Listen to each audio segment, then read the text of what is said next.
Good morning! Today is our day 4 in Osaka and we're going to Kyoto!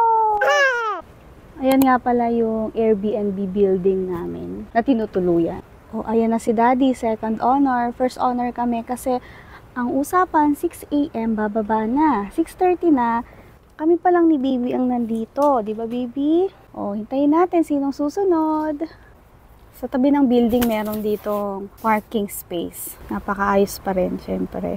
Ang fee, ayon kay Google Translate, pag 8 AM to 12 midnight, 330 yen for 20 minutes. Pag past 12 midnight na to 8 AM, 110 yen for 60 minutes. Tapos yung red na 1,540, yan yung maximum charge kapag Saturday, Sunday, and holiday. Ayun, sa SM, 20 lang. Hello, Queenie! Ang tagal nila. Ay, inantok na po. 6:35 na. Alis na kami dahil dumating na yung mga late. 6 AM ang call time. Sobrang linis ng daan dito. Ayun, ang ganda ng parking area, oh.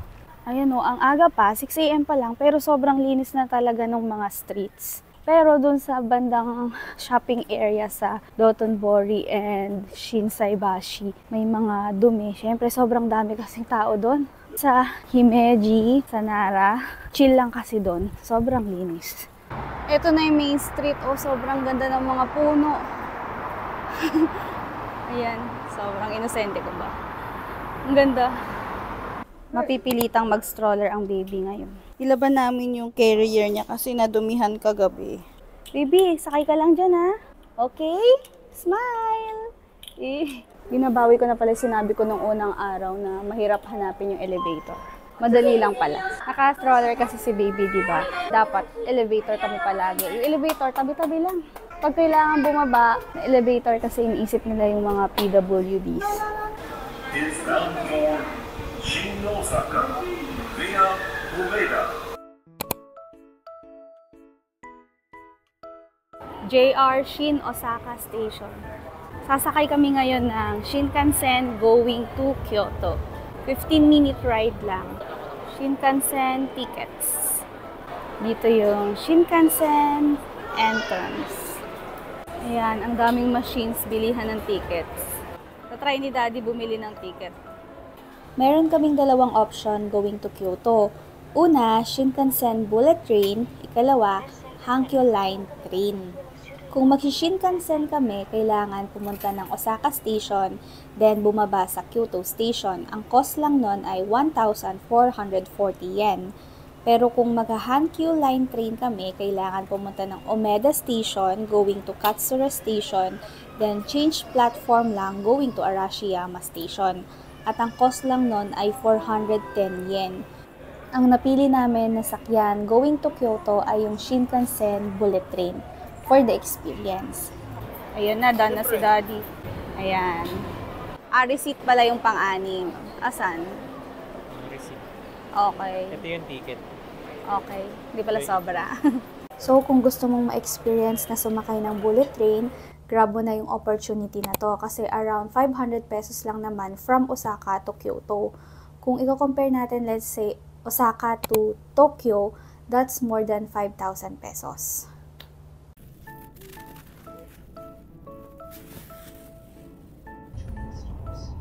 Baby, bawal maingay dito.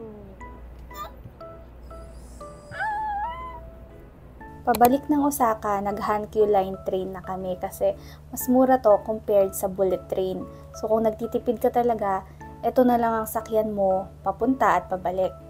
Honestly, mas na-enjoy namin sumakay ng Hankyu train compared sa bullet train kasi ang sarap lang magtingin-tingin ng mga bahayan, ng mga buildings, ng mga field, lahat kung gaano ka-aesthetic yung Japan.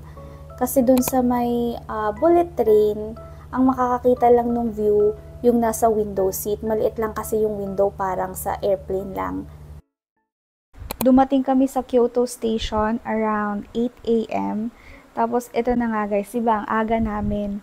Ang problema, naligaw naman kami. So, sa loob ng 4 na araw namin dito sa Japan, ito pa lang yung unang pagkaligaw namin. At inabot kami ng 1 hour or more than an hour pa nga kasi imbes na sa second floor kami bumaba, sa elevator, sa first floor kami nakababa. At tumagdag pa doon si baby, medyo umiyak-iyak siya kasi nagutom siya. So, kailangan din namin mag-stop ng matagal-tagal. Then, finally, past 9 a.m., nahanap na din namin yung train going to Arashiyama. Ang sinakyan namin from Kyoto Station ay yung JR San In Line going to Saga Arashiyama Station. So, 1 hour din yung na-spend namin dito kahahanap lang ng train papuntang Arashiyama. Sayang lang din dahil hindi namin nakita yung iconic na part ng Kyoto Station, yung mataas na hagdan. Dito sa Kyoto Arashiyama area, mountainous ang view. Unlike sa Himeji and Nara, dito sa Kyoto, mas ramdam mo na nasa nature ka. And saka, ibang-iba talaga. Sobrang ganda dito sa Kyoto. Pagbaba pa lang namin ng Arashiyama Station, na-in love na ako sa place. Sobrang ganda. Queen in Kyoto! Mag-hello ka sa kanila. Hi! May mga nag-exercise dun ng mga momshi and popshi. Kita ba? Cute! Ano kayang tawag dyan? Ang ganda dito. Pagbaba pa lang ng station, ang ganda na. Ba't ang ganda dito? This is the Doraemon building. Ang ganda dito sa Kyoto. Kabababa lang namin ng station. Pero parang sobrang ganda na. Ganda ng vibes. Yan sila, getting ready. Sobrang ganda dito. Ang ganda ng vibes. Parang nakalimutan ko na yung Nara at Himeji. Joke. Hindi man ma-justify nitong camera ko.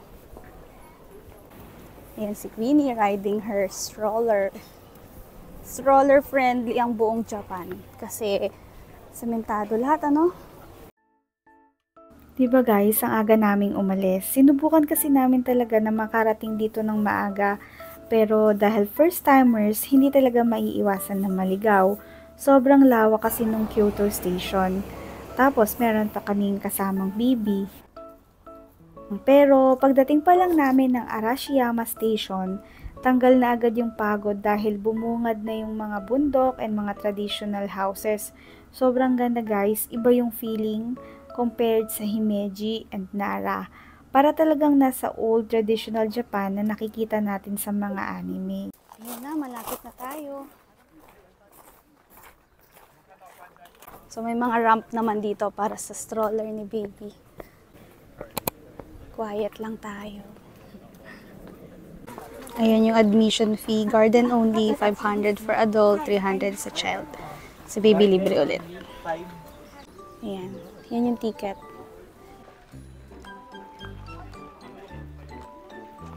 Ganda. Ang ganda. Tapos, ba't ganun yung lupa dito? Maayos pa din.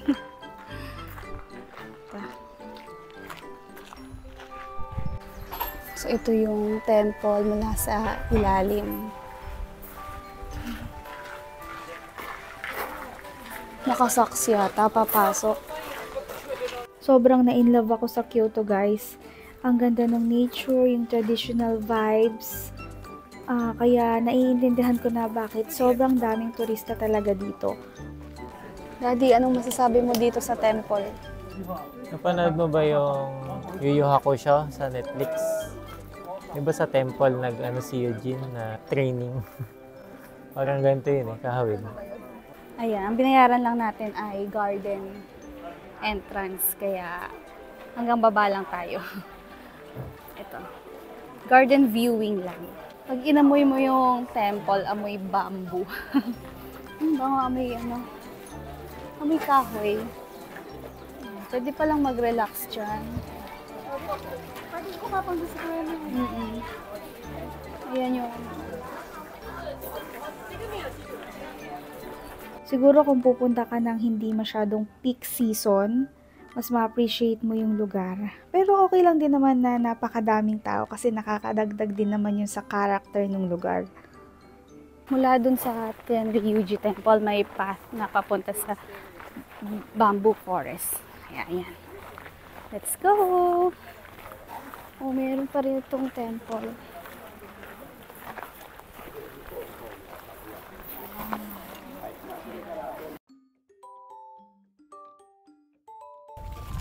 Ito na yung bamboos. Libre lang. Bamboo forest. Arashiyama Bamboo Forest. Wala, ang lamig dito. Ito na. Ito na yung entrance ng Arashiyama Bamboo Forest. Daming tao. Bakit hike yata ito? Paatas. Oh, ba't ganyan yan? Buti na lang may stroller tayong dala. Ang dami talaga, ang lalaki, ang gaganda. Ang dami ding tao. Pero okay lang. Pero kung mahilig kang mag-Instagram worthy shot, agahan mo na lang. Tahimik din dito, kaya pabulong ako. Alis na tayo ng Bamboo Forest. Punta tayo na Togetsokyu Bridge. Hahanap na tayo ng lunch doon. Pwede ka rin sumakay dyan, pero mahal yata ang bayad dyan. Tingnan na lang natin.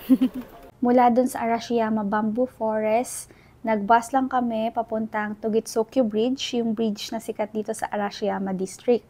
And then from that point, naglakad-lakad lang kami sa area para maghanap ng restaurant. So ang nahanap namin na restaurant ay Yoshidaya. It's a typical Japanese restaurant. Maliit lang yung pwesto. And ang siniserve nila mga soba, udon, and rice bowls.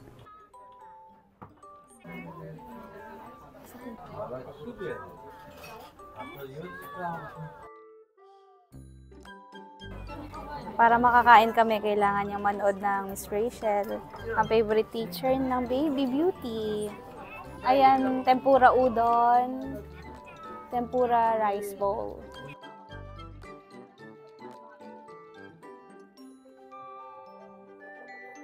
Yung experience na kumain sa traditional restaurant is nice. So, okay kami doon. Pero yung pagkain, halos same lang din naman siya sa mga convenience store. And honestly, para sa amin, kung makakakita ka ng convenience store around this area, mas prefer namin yon kasi una, mas mura, and second, mas marami yung selection.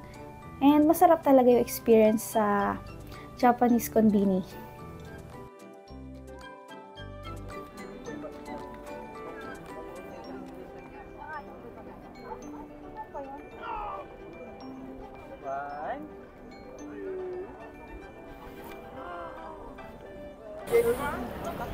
Dito kami kumain ng tanghalian. And tawid lang tayo, bili tayo ng matcha ice cream. Ganda dito. Daming stores, kainan, and souvenir shop. Walang stoplight. Pinatawid lang ako ng truck. Mga matcha stores. Saan kaya yung tindahan ng ice cream? Wala, ang lalakas nila. Ito na, Japanese matcha sweets.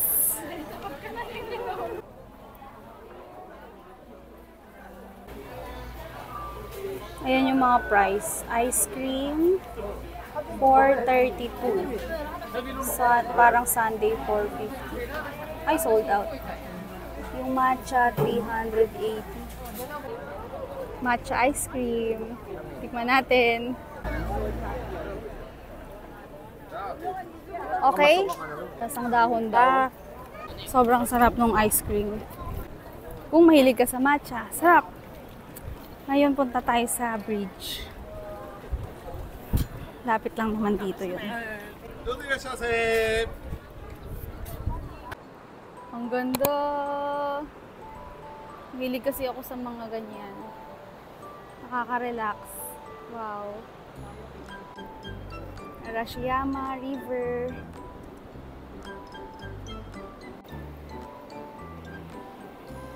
Ito yung Togetsokyu Bridge. Tayo sa baba. Ang aesthetic ng mga stores dito kahit saan ka ang kanto pumunta. Nakakatuwa. Nakaka-relax din yung river sa gilid.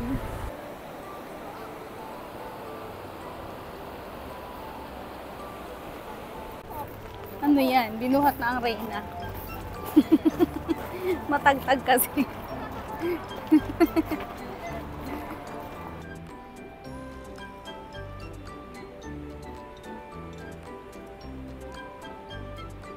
Balik na kami ng Osaka guys. Dito lang kami sa Arashiyama area nag-tour. And nag-bus na kami papuntang Hankyu Line Station.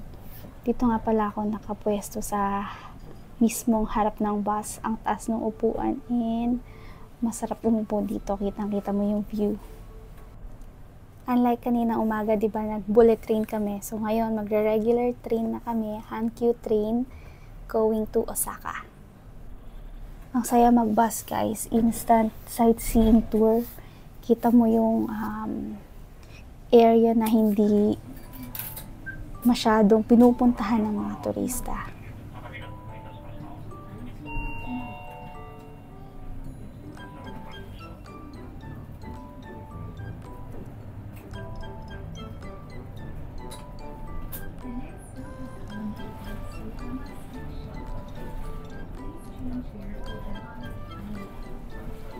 May traffic enforcer pa dito.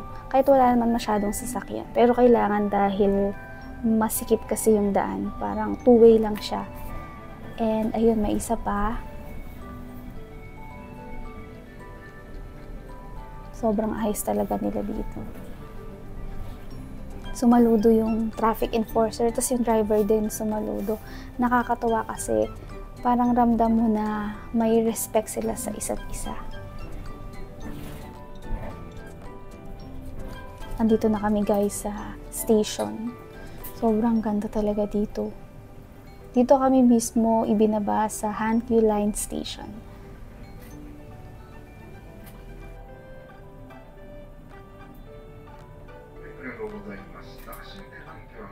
Ito yung train station. Ang ganda. Parang anime. Yan, no? Dito sa Kyoto, April ano ba ngayon? 12, 13, 14, 15. Wala nang masyadong cherry blossom. Ayan, may natira pang isang puno. Ganda. Sobrang ganda dito. Wala na akong ibang sinabi kundi maganda. Dito tayo sasakay sa Hankyu Arashiyama Station. Uwi na tayo. Ganda ng station na to. Vlog natin.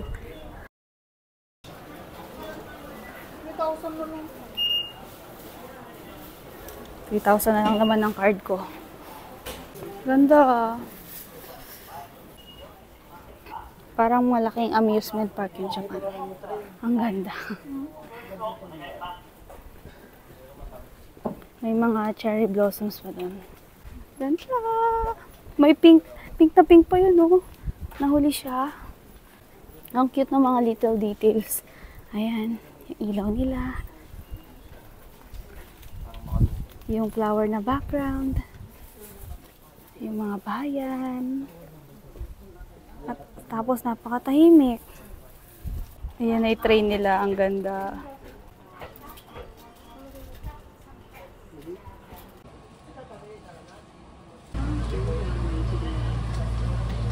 Okay naman.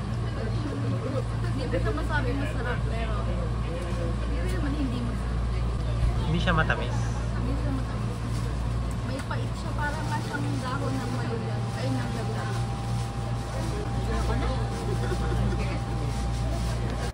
So, ang napuntahan lang namin guys, diba, Arashiyama area. Hindi pa kami nakapunta dun sa mga temples, sa Kumizudera, Fushimi Inari, and other spots dito sa Kyoto. There will always be next time naman. Kaya kayo, kung pupunta kayo ng Osaka and magde-day trip kayo sa Kyoto, siguro maglaan kayo ng at least 2 days para mas ma-explore nyo pa itong lugar.